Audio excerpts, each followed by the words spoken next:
ଜୟ ଜଗନ୍ନାଥ। ମୁଁ ଚେଡ଼ା ଭାଇ, ଆଉ ଆପଣମାନଙ୍କୁ ମୁଁ ଆଜି ଗୋଟେ ଲଭ୍ ଷ୍ଟୋରୀ ଶୁଣେଇବାକୁ ଯାଉଛି, ଯାହାଫଳରେ କି ଇଟା ଭାଟିରେ ଲଭ୍ ଷ୍ଟୋରୀ ଆରମ୍ଭ ହେଇଥିଲା। ଆଉ ସେଇ ଇଟା ଭାଟି ଲଭ୍ ଷ୍ଟୋରୀ ଆପଣଙ୍କୁ ଶୁଣେଇବାକୁ ଯାଉଛି। ସେ ଗୋଟେ ବାଇଗଣ ପୋଡ଼ିବାକୁ ଯାଇଥିବା ସମୟରେ ସେ ସେଇଠୁ ପଳେଇ ଯାଇଥିଲା। ଆଉ ତା ଲଭ୍ ଷ୍ଟୋରୀ କେମିତି ଷ୍ଟାର୍ଟିଂ ହେଇଥିଲା, ସେଇ ସମୟରେ ଲେଟର୍ ସିଷ୍ଟମ୍ ଥିଲା ଆଉ ମୋବାଇଲ୍ ନଥିଲା। କନଫ୍ୟୁଜ୍ର କଥା। ଆଉ ଏବେକା ସମୟରେ ତ ଯିଏ ଯାହାକୁ ନମ୍ବର ଦେଉଛି ଲଭ୍ କରିଦେଉଛି। ଆଉ ସେଇ ଲଭ୍ ଷ୍ଟୋରୀ ମୁଁ ଆପଣମାନଙ୍କୁ ଆଜି ଶୁଣେଇବାକୁ ଯାଉଛି, ଯାହାଫଳରେ ଚିଠି ଦିଆନିନି। ଆଉ ସେ ଲଭ୍ ଷ୍ଟୋରୀ ଆରମ୍ଭ ହେଇଥାଏ 2010 ପାଖାପାଖିରେ। ଆଉ ଆରମ୍ଭ କରୁଛେ ଆମେ ସେ ଲଭ୍ ଷ୍ଟୋରୀ। ଜୟ ଜଗନ୍ନାଥ। ହଁ, ସେ ଲଭ୍ ଷ୍ଟୋରୀ ଷ୍ଟାର୍ଟ ହେଇଥିଲା ଇଟାଭାଟିରେ। ସେ ଯେତେବେଳେ ସେ ଝିଅ ଫାଷ୍ଟ ଏଣ୍ଟ୍ରି ଦେଲା, ତ ସେଇ ମାନେ ଦୁଇଟା ଗାଁ ଏପଟ ସେପଟ ପାଖାପାଖିରେ ଝିଅ। ଆଉ ସେ ଝିଅ ଯେତେବେଳେ ଫାଷ୍ଟ ଏଣ୍ଟ୍ରି ଦେଲା, ତ ମାନେ ବହୁତ ସାରା ଝିଅ ଆସିଥାନ୍ତି, ପୁଅ ବି ବହୁତ ସାରା କାମ କରିବା ପାଇଁ ସେ ଫ୍ୟାକ୍ଟ୍ରିରେ ବହୁତ ସାରା ପୁଅ ଏବଂ ଝିଅ କାମ କରୁଥାନ୍ତି। ଆଉ ସେ ତାଙ୍କ ଦୁଇ ଜଣଙ୍କର କାମ କରୁ କରୁ ତାଙ୍କ ସେଠି ଦେଖା ସାକ୍ଷାତ ହେଲା ଏବଂ କଥାବାର୍ତ୍ତା ଧୀରେ ଧୀରେ ଷ୍ଟାର୍ଟିଂ ହେବା ପାଇଁ ତ ବହୁତ ସମୟ ଲାଗିଥାଏ, କାହିଁକିନା ଖାଲି ଚାହିଁବା ହିଁ ସେତେବେଳେ ବହୁତ ଇଜିଲି ଥିଲା। ଯେମିତିକି ସେଇ ସମୟରେ ଗୋଟେ ଅନ୍ୟ ସାଙ୍ଗକୁ କହିବାକୁ ଥାଏ କି ମୁଁ ତାକୁ ପସନ୍ଦ କରୁଛି, ସେତେବେଳକୁ ବହୁତ କିଛି ଜାଣି ସାରନ୍ତି ଯେ ସେ ପୁଅ ତାକୁ ଭଲ ପାଉଛି କି ସେ ଝିଅ ଆକୁ ଭଲ ପାଉଛି। ତ କାମ କରିବା ସମୟରେ ବହୁତ ଦିନ ପରେ ଚାହୁଁଛି ପରେ ସେ ଲେଟର୍ ଦିନେ ସେ ଅନ୍ୟ ସାଙ୍ଗକୁ ଡାକିକି, ସିଏ ସେତେବେଳେ ତାଙ୍କ ଗୋଟେ ଚାପ ଅଧିକାଂଶ ଥିଲା ନା, ଆଉ ସେ ଲେଖିବା ଲୋକ ଜଣଙ୍କୁ ଡାକିକି ତାକୁ ଲେଖିକି ଏବଂ ତାକୁ ଦେଲା ପରେ ସେ ଝିଅ ସେ ମାନେ ଆମର ଯେଉଁ ଲେଟର୍ଟିକୁ ନେଇକି ଆଉ ଜଣଙ୍କ ପାଖକୁ ଯାଇକି ସେ ପଢ଼ିଲା ପରେ ଯାଇ ଜାଣିଲେ ଯେ ମାନେ ସିଏ ତାକୁ ଭଲ ପାଉଛି ବୋଲି। ତାପରେ ସେ ଯେତେବେଳେ ଜାଣିଲା ହଁ ସିଏ ମୋତେ ଭଲ ପାଉଛି, ଆଉ ତାପରେ ସେଇଦିନ ଯେଉଁ ଟାଇମ୍ରେ ହିଁ ଚାହେଁ ସେଇ ଝିଅକୁ ହସି ଦେଇଥାଏ। ଆଉ ସେ କାର୍ଡ଼ରେ କାମ କରୁଥାଏ ସେଠୁକା। ଆଉ ସେ ଝିଅ ଇଟା ମୁଣ୍ଡେଇବା କାମ କରୁଥାଏ। ଆଉ ଯେତେବେଳେ ହିଁ ଚାହେଁ ସେ ବାରମ୍ବାର ମାନେ ତାକୁ ଚାହିଁକି ହସି ଦେଇଥାଏ। ଆଉ ସେଇ ହସିବାରେ ହିଁ ଷ୍ଟାର୍ଟିଂ ହେଇଥାଏ ତାଙ୍କର ଭଲ ପାଇବା। ଆଉ ଲେଟର୍ ବି ମାନେ ତାକୁ ଦେଇ ଦେଇଥିଲା। ଆଉ ଆମର ହାଟ ଗୋଟେ ଥାଏ ନିହାତି। ଆଉ ସେ ହାଟ ପାଖରେ ସିଏ ତା ସହିତ ମାନେ ବହୁତ କିଛି ଖାଇବା ଇଏ ସବୁ ଆମର ଯେଉଁ ପିନ୍ଧିବା ପାଇଁ ଟିକଲି ବଗେରା ସବୁ ଦେଇଦିଏ, କି କେତେବେଳେ ବି ଲୁଗା ଆଣିକି ଦେଇ ଦେଇଥାଏ। ଆଉ ଖୁସି ଲାଗୁଥାଏ ନା। ଆଉ ସେ ନିହାତି ତ ଆପଣମାନେ ଜାଣିବେ, ତାକୁ କହିଦେବୁ ସେ ଆସିବ ସେଇ କଡ଼କୁ, ତ ସିଷ୍ଟମ୍ ବିଷୟରେ ବି ଥାଏ ନା। ଆଉ ମାନେ ତାଙ୍କର ହାତାହାତି ଗୋଟେ ତାଙ୍କ ମାନେ କୁହନ୍ତି ମଧ୍ୟସ୍ଥି ଗୋଟେ ରହିଥାନ୍ତି। ଆଉ ସେ ମଧ୍ୟସ୍ଥି ଯାଇକିନା କହିବ ଇଲୋ ତୋତେ ଡାକି ଦେଇଛି ସେ କଡ଼କୁ, ଆଉ ନିହାତି ଯିବୁ ବାଲିଖାନା ଆଡ଼କୁ। ତ ସେମିତି କହିଲା ପରେ ସେ ଚାଲିଯାଏ। ଆଉ ସେଇଠି ଯାଇକି ତାଙ୍କୁ ଗପସପ ହୁଅନ୍ତି ରାତି ସାରା। ଇଟାଭାଟିର ଏତେ କିଛି ତ ମାନେ ଦେଖିବାକୁ କେହି ଆସେ, ମାଲିକ ଆସେ ନା କିଏ ଆସେ, ଆଉ ସିଏ ତାଙ୍କୁ ବସି କଥା ହୁଅନ୍ତି ରାତି ସାରା। ଦିନ ସାରା ଫେର ପଳେଇଯାଆନ୍ତି କାମକୁ, ସକାଳ ହେଲେ ଡ୍ୟୁଟି କରନ୍ତି।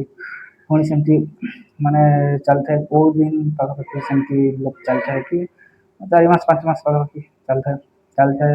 ତାପରେ ଦିନ ନ ଦେଖିଲେ ମାନେ କଥା ନହେଲେ ଭଲ ଲାଗେନି, କେମିତି ଲାଗେ। ନଈକୁ ଗାଧୋଇବା ପାଇଁ ଗଲେ ଉଠାଇବା ପାଇଁ ଚେଷ୍ଟା କରିଥାଏ ତା ସାଙ୍ଗମାନେ, ସେ ଝିଅମାନଙ୍କ ମାନେ ତାଙ୍କ ଯିଏ ଗାର୍ଡ଼ିଆନ୍ ଥାଏ ତାଙ୍କୁ ନେଇକି ଯାଇଥାଏ ଗାଧୋଇବା ପାଇଁ ନଈକୁ।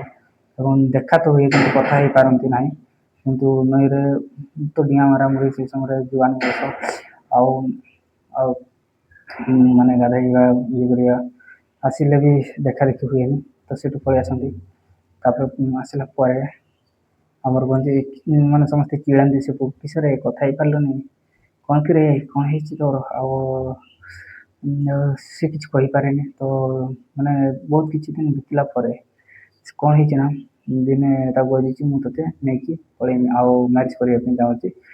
ତ ସେ ଝିଅ ପୁରା କନଫ୍ୟୁଜ୍ ରହିଥାଏ। ଏବେ ତା ସାଙ୍ଗମାନଙ୍କୁ କହୁଥିଲୁ ସେ ମୋତେ ନେଇକି ପଳେଇବ କହୁଛି, କ'ଣ କରିବି। ମାନେ ବହୁତ 3-4 ଜଣଙ୍କୁ ପଚାରିଲା ପରେ ଯାହାହେଲେ ବିଷୟ ଅଛି, ପୁଅ ତ ହ୍ୟାଣ୍ଡସମ୍ ଅଛି, ଇଏ ଅଛି ସିଏ ଅଛି। ତାପରେ ସେଇଠୁ ଜାଣିଲା ମାନେ ଆମର ଯେଉଁ ଯିଏ ତାଙ୍କୁ ନେଇଥାଏ ସିଏ ଜାଣିଲା ପରେ ତାକୁ ଗାଳି ତ କରିଦେଇଥିଲା, କିନ୍ତୁ ତାକୁ ପଠେଇ ଦେଇଥିଲା ଘରକୁ। ପଠେଇ ଦେଲା ପରେ ଆଉ ସେତେବେଳେ ତ ମାନେ ନମ୍ବର ବଗେରା ଏରକମ କିଛି ଥାଏନି। ଫେର କିଛି ଦିନ ପରେ ଯେତେବେଳେ ସିଏ ତାଙ୍କର ଯେଉଁ ଗାର୍ଡ଼ିଆନ୍ ଯିଏ କଲ୍ ମାନେ ଆହୁରି ଫେର ଦରକାର ହେଲା, ଯେତେବେଳେ ମାନେ ଲୋକ ସର୍ଟେଜ୍ ସବୁ ତ ନିହାତି କାମ ବଗେରାରେ। ଆଉ ତାପରେ ସିଏ ତାଙ୍କୁ ତା ବାପା ମାଆ ଯେତେବେଳେ କଥାବାର୍ତ୍ତା ହେଲା, ସେ ଯାଉ ସେଇଠି କାମ କରିବ, ଡ୍ୟୁଟି କରିବ, ତମେ ସେଇଠୁ ପଠେଇ ଦେଉଛ କିସ କଥା, ଏମିତି ସେମିତି କରିକି ଫେର ଆହୁରି ଚାଲି ଯାଇଥାଏ। ଚାଲିଗଲା ପରେ ପୁଣି ମତେ ସେ ପୁଅ ସହିତ ଭେଟ ହେଇଯାଏ। ଆଉ ସେ ପୁଅ ବହୁତ ଖୁସି ଥାଏ, ମାନେ ସେତିକି ଦିନ ମାନେ ସେ ଯେତିକି ଦିନ ଯାଇଥିଲା ନା, ଖାଲି କାହାକୁ କେତେବେଳେ ଡ୍ରିଙ୍କ କରିବ କେତେବେଳେ କିସ କରିବ ଆଉ ତା ମାନେ କାନ୍ଦି ପକାଇଲେ ଏରকମ ସବୁ ଚାଲିଥାଏ ଆଉ ଆଉ ସେ ସମୟରେ ମାନେ ଏବେ ତ ଭିଡ଼ିଓ କଲିଂ ଅଛି ଦେଖିଦେଲେ ବି ମାନେ ଆମେ ଗୋଟେ ଝିଅ ସହିତ ମାନେ କଥା ହେଇପାରିବା ଭିଡ଼ିଓ କଲିଂ କରିକି ଆମେ ଦେଖିବା ଆଉ ସେ ସମୟରେ ସେ ସବୁ ନଥିଲା ନା ତ ନିହାତି ପୁରା ତା ପାଖକୁ ଯାଇଥିବ କି ତାକୁ ଦେଖା କରିବା ପାଇଁ ହେଲେ ସେଇ ସମୟରେ ସିଏ କେମିତି ଯିବୁ କଣ କରିବୁ ସେ ତ ସାଇକେଲ ଗଲା ପରେ କେହି ଜାଗାର ନା ଏଇ ଜାଗା ବୁଲତେ ଗଲା ସାଇକେଲ ପାଇଲାନି ଇଏ କଲାନି ତ କିଛି ଦିନ ପରେ ପୁଣି ସେ ଝିଅ ଆସିଲା ଡ୍ୟୁଟି ଗଲା ଆଉ ତାପରେ ମାନେ ଏତେ କିଛି ଚାହିଁଲା ନାହିଁ ଆଉ ସିଏ କହିଲା ପରେ ତାକୁ ଗାଳି ଦେଇଛନ୍ତି ଆଉ ଏମିତି ସେମିତି କହିଥିବେ କି ସେଇଥିପାଇଁ ସାର୍ ମୋ ସହିତ କଥା ହଉନି ଆଉ ତାପରେ ସେମିତି ପାଖାପାଖି ଏଣ୍ଡିଙ୍ଗ ହେବାକୁ ଯାଉଛି ଡ୍ୟୁଟି ଆଉ ତାପରେ ଚାଲିଥାଏ ଆଉ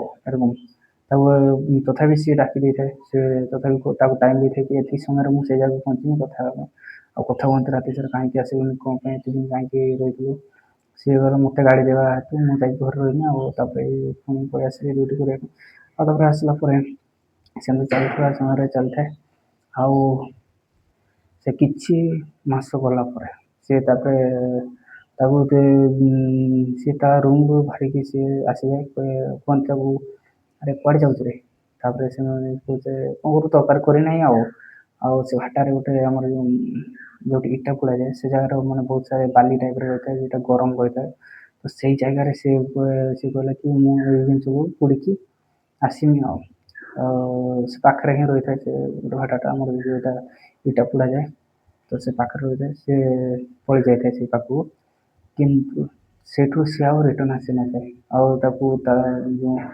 ଯିଏ ଗାର୍ଡ଼ିଆନ୍ ନେଇଯାଇଥାଏ ତାଙ୍କୁ ଯିଏ ଝିଅମାନଙ୍କୁ ନେଇଥାଏ ଡ୍ୟୁଟି କରିବା ପାଇଁ ତ ସିଏ ତାଙ୍କୁ ରାତି ସାରା ଖୋଜାଖୋଜି ଚାଲିଛି ଆଉ କିଛି ଦିନ ପରେ ଜଣା ପଡ଼ିଲା ପରେ ସେ ପୁଅ ବି ତା ପୁଅ ପଳେଇ ଯାଇଛି ତ ସେଇଠୁ ତାଙ୍କେ ଯେ ମାର୍କ କଲେ ଯେତିକି ସେ ଝିଅ ଆଉ ସେ ପୁଅ ପଳେଇ ଯାଇଛନ୍ତି ଆଉ ତାପରେ ବାଇଗଣ ପୋଡ଼ିବାକୁ କହିକି ସେ ଝିଅ ପଳେଇ ଯାଇଥିଲା ଆଉ ଏବେ ବି ମାନେ ତାର ପାଖାପାଖି 3ଟା କି 4ଟା ପିଲାପିଲି ହେଇଛନ୍ତି ଆଉ ଏବେ ସେଇମାନଙ୍କର ମ୍ୟାରେଜ ପାଖାପାଖି ହେବାକୁ ଯାଇଛି ଆଉ କିଛିଟା ମ୍ୟାରେଜ ବି କରିସାରିଛନ୍ତି ଆଉ ଏଇ ଲାଷ୍ଟରେ ଏତିକି କହି ମୁଁ ବିଦାୟ ନେଉଛି ଜୟ ଜଗନ୍ନାଥ ଭଲ ଲାଗିଥିଲେ ଲାଇକ୍ ଆଉ ସବସ୍କ୍ରାଇବ୍ କରିଦେବେ ଲାଇକ୍ କରିବା ଜମା ବି ଭୁଲିବନି।